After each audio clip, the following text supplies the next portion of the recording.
Hello there everyone. It's really glad to meet you in the online English class. 여러분 만나서 정말 겁나게 반갑습니다. Good to see you again. 일주일 동안 즐겁고 행복하고 보람있고 기쁘고 활기차고 상쾌하게 잘 보내셨으리라 믿습니다. 옛날 어느 한 해의 마지막 날, 옥황상제께서 동물들에게 1월 1일 정월 아침에 자신의 집으로 온 순서대로 12마리의 동물을 1년씩 동물의 대장으로 하겠다고 했습니다. 이야기를 들은 소는 자신의 발이 느린 것을 고려해서 그 말을 듣자마자 밤에 출발했습니다. 그때 쥐가 소 몰래 소 위로 올라탔습니다.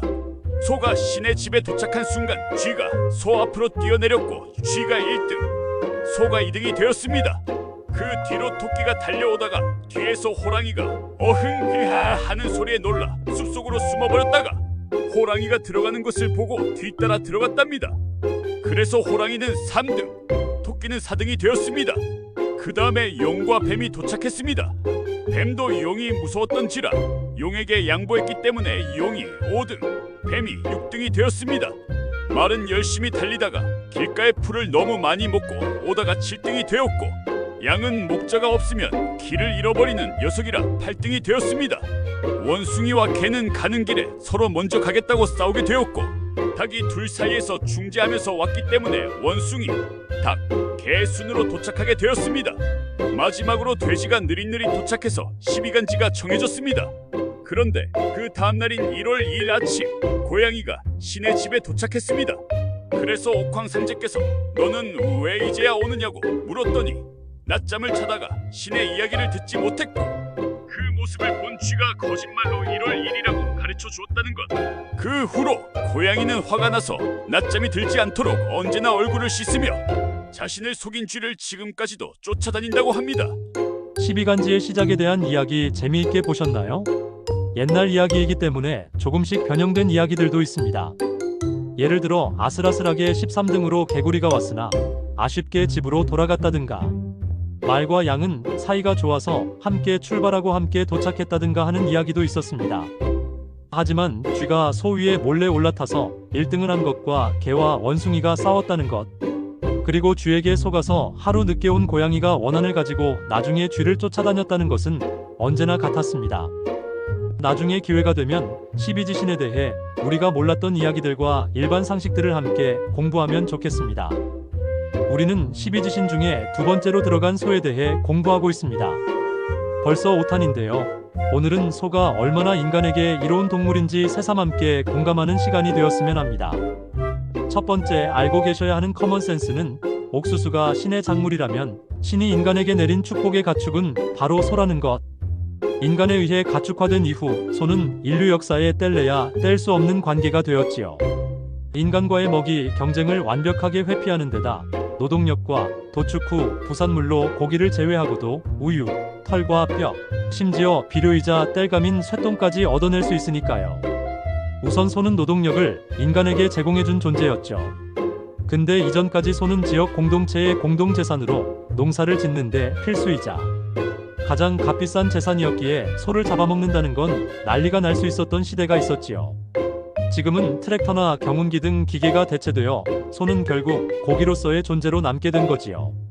도축되기 전까지는 인간에게 신선한 우유를 제공하고 털은 겨울철 따뜻한 옷의 재료로 사용되었습니다. 소의 뼈는 사골이라고 해서 곰탕이나 설렁탕을 만들 때 쓰죠.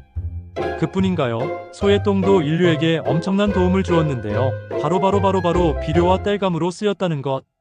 우분이라고 해서 소의 똥은 쇠똥구리의 먹이이자 집이 되고 수분을 제거하고 고체화하여 고체연료를 생산하는데, 이는 화석 연료를 대체하여 온실가스 배출량을 줄이는 친환경 에너지원으로 활용될 수 있습니다. 지금도 소똥을 활용한 소똥 에너지 기술이 개발되어 화석 연료를 대체하는 천연 연료로 각광받고 있다는 것. 대단하죠? 그뿐 아니라 정말 놀라운 사실이 하나 있는데요. 소의 생식기도 중요한 재료로 쓰인다는 겁니다.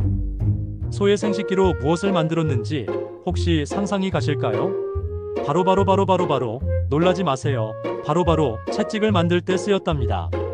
두두둥. 조선시대 때는 쇠존매라고 해서 태영에 쓰이던 형구로 숫소의 생식기를 말린 무기로 쓰였답니다. 조지라는 단어가 들어가서 오해하기 쉬운데 비속어가 아니고 진짜로 생식기를 이용한 것이라네요. 지금이야 여러 가지 화학 재료로 채찍을 만들지만 그 이전까지는 대부분 채찍의 재료는 소의 생식기였다는 것. 좀 징그럽기도 하고 놀랍기도 하고 신기하기도 하네요. 자, 여기까지. 지금까지의 내용을 잘 기억해 두셨다가 다른 분들에게 토킹 어바웃을 해주시는데 분명히 이 커먼 센스를 알고 계신 분들도 있으실 거란 말이죠. 한참 말씀하고 계신데 중간에 갑자기 그거 나 알아 라고 하는 밉상인 분들이 분명 계실 거란 말이지요. 그때 우리는 한 발 더 나아가서 영어 단어를 섞어주시면 공부하신 티가 팍팍팍팍 나실 거란 얘기입니다. 중요 영어 단어는 첫 번째, 가축입니다. 아까 초반에 제가 옥수수가 신의 작물이라면 신의 가축은 소다라고 말씀드린 것 기억하시지요? 이 말씀을 하실 때 가축이라는 말을 영어로 바꿔서 말씀하시면 되겠습니다. 가축은 영어로 라이브스타크입니다. 따라해볼까요? 라이브스타크, 라이브스타크, 라이브스타크, 라이브스타크, 라이브스타크, 라이브스타크. 라이브는 살아있는, 생생한이란 뜻이지요. 뒤에 붙은 스타크는 사전을 찾아보시면 첫 번째 뜻으로 주식이라고 나오는 단어인데요. 스톡옵션이라는 말 들어보셨을 거예요. 스톡이 바로 이 단어입니다.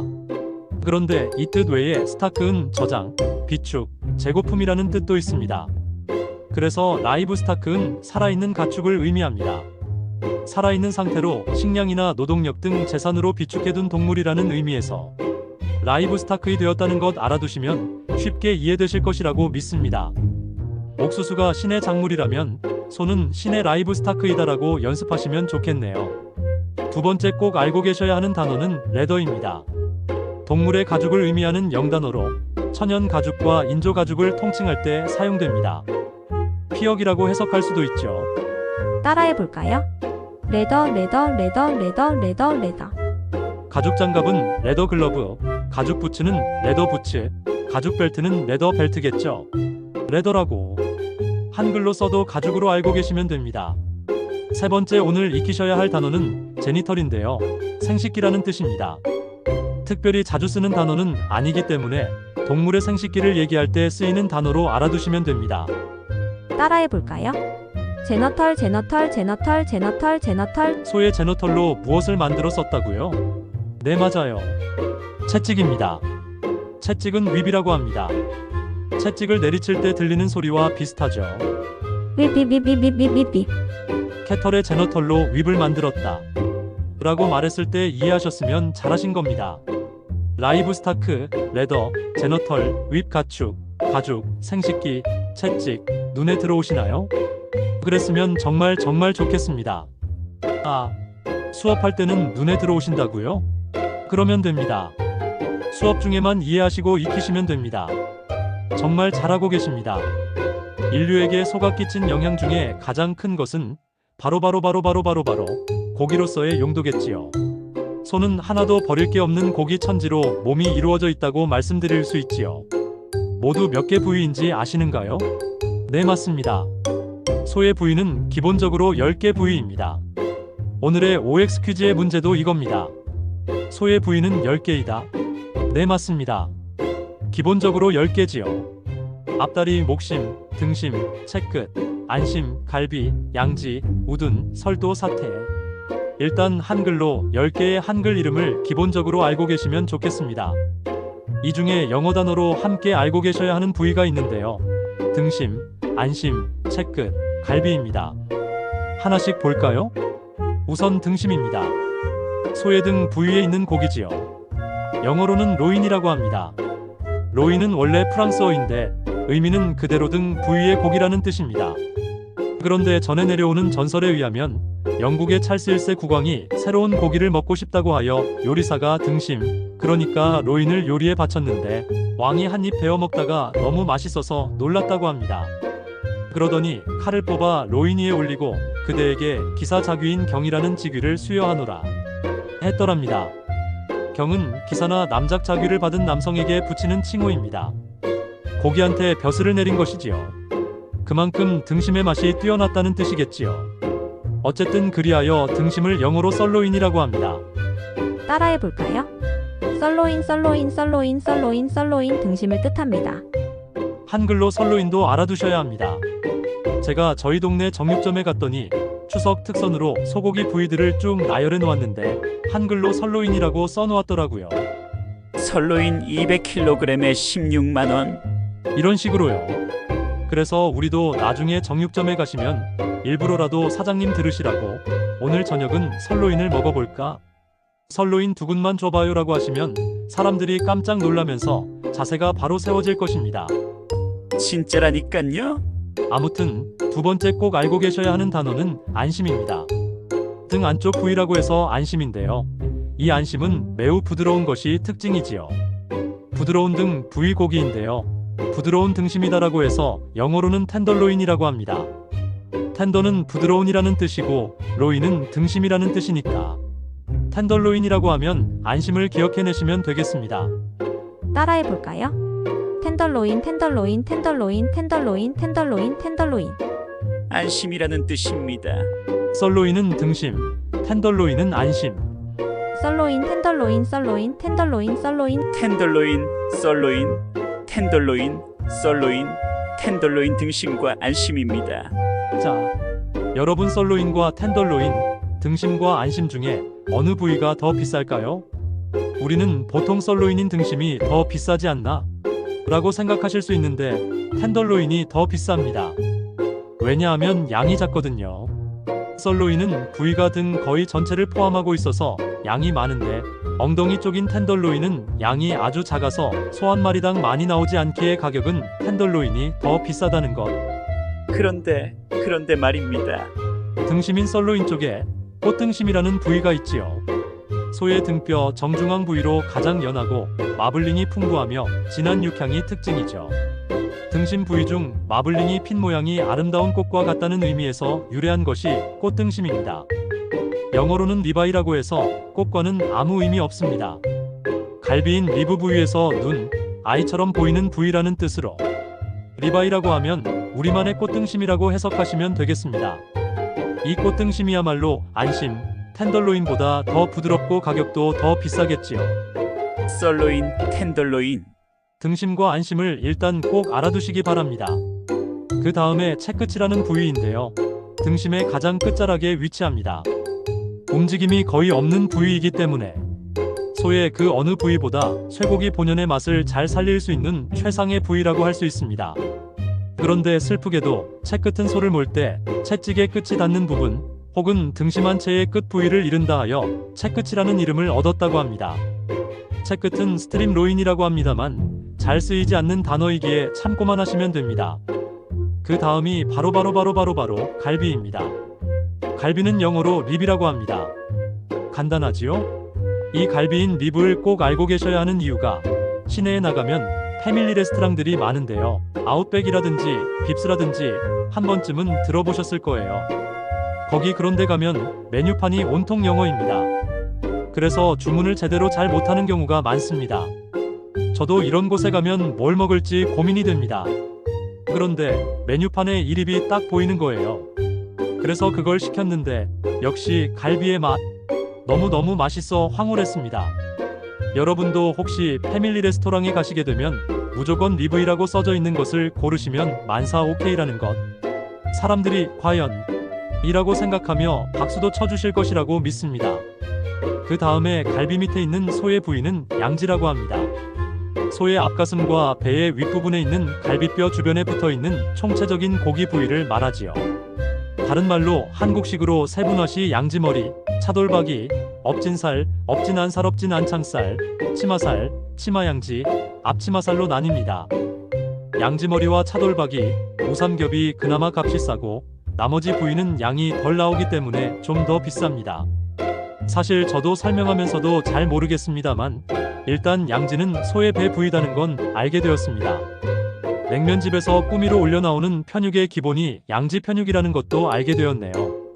영어로는 브리스켓이라고 하는데 차돌박이의 뜻으로도 쓰인다는 것. 그냥 참고로만 알고 계시면 되겠습니다. 그리고 우둔과 설도라는 부위가 있는데요. 우둔은 그야말로 소의 엉덩이 안쪽 부위로 지방이 적고 살코기가 많은 것이 특징입니다. 주로 육회, 산적, 장조림, 불고기 등 다양한 요리에 활용되며 덩어리가 크고 담백한 맛을 가지고 있습니다. 우둔의 둔자가 엉덩이 둔을 말하니 얼른 어느 부위인지 알 수 있습니다. 그 다음에 설도인데요. 저는 설도가 소의 혓바닥인 줄 알았던 부위였는데요. 잘못 알고 있었던 것이 소의 혓바닥을 한문으로 바꾸면 우설이 되어야 하겠죠. 설도의 설은 세다를 뜻하고 도는 길을 뜻합니다. 배설기관이 있는 부위를 지나는 길이라는 뜻에서 유래했습니다. 소의 뒷다리 윗부분에 있는 넓적다리살을 지칭하는 부위 명칭이지요. 다른 말로 궁뎅이살을 뜻합니다. 우둔살 밑에 있는 부위가 바로 설도입니다. 똥구녕하고 가깝죠. 즉 싸는 길? 뭘 쌀까요? 네, 바로 그거죠. 그걸 싸는 길이 설도입니다. 이 부위는 근육이 많아 좀 질기기도 해서 사실 가격이 좀 싼 편입니다. 설도는 엉덩이 부위라고 했잖아요. 그래서 엉덩이 살을 영어로 알고 계시면 좋겠는데요. 바로 버턱스입니다. 발음은 보톡스엔 보톡스요? 네, 맞습니다. 그 보톡스 맞습니다. 주사로 주름을 빵빵하게 펴주는 시술이지요. 보톡스는 엉덩이라는 뜻이니 주사를 주름에 놓으면 엉덩이처럼 빵빵하게 부풀어 오르게 된다는 뜻이겠죠. 그런데 사실 엉덩이를 뜻하는 버턱스와 근육을 펴주는 주사인 보톡스는 발음이 비슷해서 같은 단어로 오해할 수 있는 단어입니다. 주사인 보톡스는 보토크스입니다. 다른 단어지요. 엉덩이 근육을 이완시켜 엉덩이를 더 탄력있고 매력적으로 보이게 하는 시술의 연관성 때문에 함께 언급될 수 있습니다. 그래도 우리는 앞에 보톡스와 뒤에 보톡스가 다르다는 것을 알고 계신 상태에서 지인분들에게는 보톡스는 엉덩이라는 말을 자연스럽게 해주시면 됩니다. 어쨌든 발음은 같으니까요. 만약 다르다는 것을 알고 계신 분들이 있다면 스펠링이 다르다는 것을 알고 있다고 먼저 앞서 얘기해 주시면 됩니다. 여기서 우리는 우둔살이나 설도살이나 둘 다 엉덩이 부위니 혹시라도 두 부위를 드실 일이 있으시다면 오늘 저녁 고기는 보톡스 부위다라고 자신있게 말씀하실 수 있으시다면 저는 여한이 없겠습니다. 여기까지 소의 10가지 부위에 대한 첫 번째 동영상을 마치고 두 번째 동영상으로 넘어갈게요. 두 번째 동영상까지 꼭 시청해 주시기 바랍니다.